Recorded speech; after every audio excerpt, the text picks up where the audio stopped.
2 ఒకటేనా సార్? ఇప్పుడు చెస్ట్‌లో పెయిన్ వస్తుందంటారు కొంతమంది. హ్మ్. హ్మ్. అది గ్యాస్ పెయిన్ కింద కన్సిడర్ చేయొచ్చా? లేకపోతే ఈ ఛాతీ పెయిన్ ఇక్కడొస్తుంది అంటారు కదా! అవునండి. ఇక్కడొస్తే గూడా గుండెకి సంబంధించిన ఇష్యూస్ అని అంటుంటారు.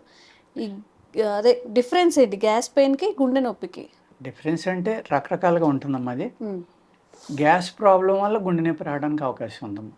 గుండె నొప్పి వల్ల గ్యాస్ ప్రాబ్లమ్ రాదు కానీ, హ్మ్. అలాగే హార్ట్ అటాక్స్ కూడా మోర్ దాన్ 50% హ్మ్. హార్ట్ అటాక్ వచ్చినోళ్ళకి గ్యాస్ ప్రాబ్లమ్ వల్ల హార్ట్ అటాక్స్ వస్తాయి. హ్మ్. ఎందుకు అంటే, మరీ ఎక్కువైపోయింది గ్యాస్ బయటికి రిలీజ్ అవ్వట్లేదు. హ్మ్. రిలీజ్ అవ్వనప్పుడు ఏం చేస్తుందంటే ఇక్కడ నొక్కేస్తుందమ్మా. చెస్ట్ దగ్గరికొచ్చి నొక్కేస్తుంది. హ్మ్. నొక్కినప్పుడు ఆ ఒత్తిడి ఏమవుతుందంటే గుండెకి బాగా ఒత్తిడి తగులుతుందనమాట. ఆహాహా! ఓకే. ఈ గ్యాస్ ప్రాబ్లమ్ వల్లే అనేక రకాలైన అనర్థాలొస్తాయమ్మా. అనేక హ్మ్. రకాలైన జబ్బులొస్తాయి. 1, 2 కాదు. హ్మ్. ఈ గ్యాస్ ప్రాబ్లమ్ వల్లే స్పాండిలైటిస్ రావచ్చు, ఫ్రోజన్ షోల్డర్ రావచ్చు. హ్మ్. ఈ ఎనకాల పెయిన్ మీరు అన్నారు కదా! ఆ బ్యాక్ పెయిన్ కూడా గ్యాస్ ప్రాబ్లమ్ వల్ల వస్తుంది. హ్మ్. గ్యాస్ట్రిక్ ప్రాబ్లమ్ వల్ల. ఈ హ్మ్. గ్యాస్ట్రిక్ ప్రాబ్లమ్ వల్ల మళ్ళీ రిఫ్లెక్స్ అని ఉంటుందమ్మా ఇందులో. హ్మ్.